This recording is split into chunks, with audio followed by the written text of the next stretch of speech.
shopping mall poem books 1 through 6, cover art by Ron English, the world's tallest tower of poetry. In the diving bell, Bashi and eggshell, we descend into the rainforest dreamland, fuchsia through pearls like a bloodstream. Go again? Yeah, no, go ahead. We're going fine. We descend into the rainforest dreamland, fuchsia through pearls like a bloodstream, on a bus tour in a sports jacket of orange, possibly airlifted from the New York Mets, through rotundas, endless corridors of concrete, or therefore a well-illuminated duplex lamp store. The poet of spirals has his hand up, pulling energy like an illusionist. The room is moving in plates of metal wire, coming in towards and wall panels shifting as if the backdrop in a Gustav Klimt. A building built as a 7-story neon billboard. People wanting to trip out on a particular color, suction cup to the panels, a total tunnel upon the light works going on. Lawrence of Arabia is deep sea diving, but the air is being controlled by Don Quixote. And as he descends down the line in his black wetsuit with silver aqua lungs, a quixotic one cuts off his air. He gasps up, risking the bends, but no choice, past the armor-helmeted Count Baliero, but in enough time to reach the decompression chamber and in a hurry slamming the door from inside. At Fringe City shopping mall premieres, Jewish female movie stars, Barbara Streisand for The Prince of Tides, Bette Midler, who has to eat at the Pink Magnolia cafeteria first. Women on a shopping trip see and then leave. I gotta see and then leave. Oh, Marge, look, it's Barbara Streisand. Turn around then. Leave the parking lot, please.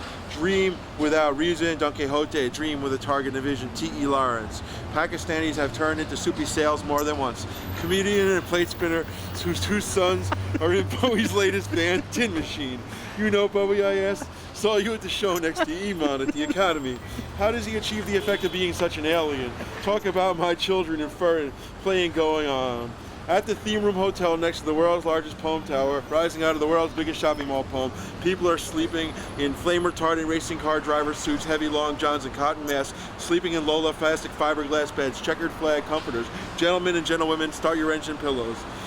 The professor says, "It's a badass world's tallest tower of poetry. It's a badass world's biggest shopping mall poem," says the professor. The professor says, "You were invited to go through the TV... You done? You were invited to go through the TV vacuum. Stay tuned to the stay tuned.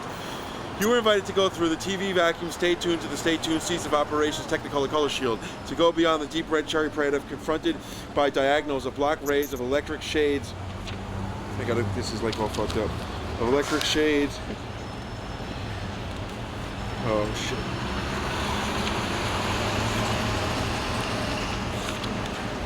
Electric shades. Try to be more sincere and not to journey into an unexplored infomercial.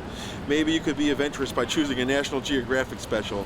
Back during the days on the Convention Democratic in the Paramount Extended nightclub, spoiled Brad Party ground. Actually, it was the night after. These 2 women from Arkansas, a blonde, her bosom waving, and a brunette in fire engine red, having beers and almost starting political riots. 2 burning hots from Texarkana, where one owned an oyster bar, also the birthplace of H. Ross Perot. Friends of Bill Clinton's brother Roger, comparing him to Billy Carter is a no-no.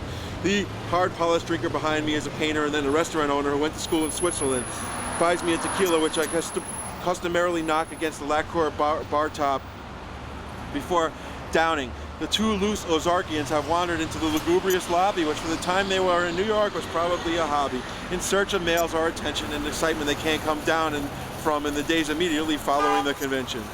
Though they are staying in the Marriott Marquis Great Glass Pavilion, strong concrete box resilient, escalators to perch bar and eatery levels, piano music on the terrace, thin air-conditioned, feeling chilling.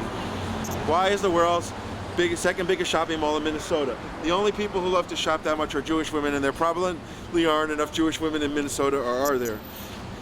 I made a movie of this too. Can I keep going? Go ahead.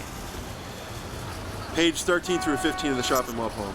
The night before, I'm out with Ra from Costa Rica, Rica Costa, who first I met at our Mexico show-up, no-show, show-up, show-show. But we are sipping coffee in the West Village teaming on a late season Saturday. We depart and wind up in Mr. Fuji's Havana. Here we go. Consuelo Chow's Chino Latino, Pancho Fans, Cubano, Chino Cubano. We run into rerun, prep schoolboy, overrun, and meaningless decadence and blatant malevolence. Thinks I still owe him just because once somewhere he brought me to an opening where, among others, I met Quentin Crisp. There was a glamorous opening, color and vision worthy of Proust. Robert Graham, McDermott, and McDuff The former had me arriving with the memories of bubbling fluorescence of Los Angeles 1984, the vivid color bath, his perfectly detailed statues, sentinels to the Olympic Stadium. Entering the wine was being poured by a bartender in a vest of green and gold with a winding purple silk flower looking like a human bottle of Perrier Jouet. Philip Glass. I hand him a book. It's Flaubert's The Temptation of St. Anthony.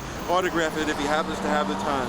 Angelica Houston, the soon-to-be Mrs. Graham, walks into the shower of white light that is the paparazzi, and a Bolognese photographer who cannot keep from petting my arm. McDermott and McDuff tuxedo looking like double Victor Victorias, Victors, posing with their mothers. Richard Merkin, who writes Merkin on Style for GQ, in a salmon pink blazer with an organdy green striped shirt with a black bowler, black and white checkered tie, a matching kerchief in his lapel. You look like Tom Wolfe, I say. Tom Wolfe is a good friend of mine. He says, on his arm is Mrs. Merkin in a plain black cocktail dress. This is Mrs. Merkin, he says, exunt. I am going to watch A Brief History of Time for the history of time. Thanks.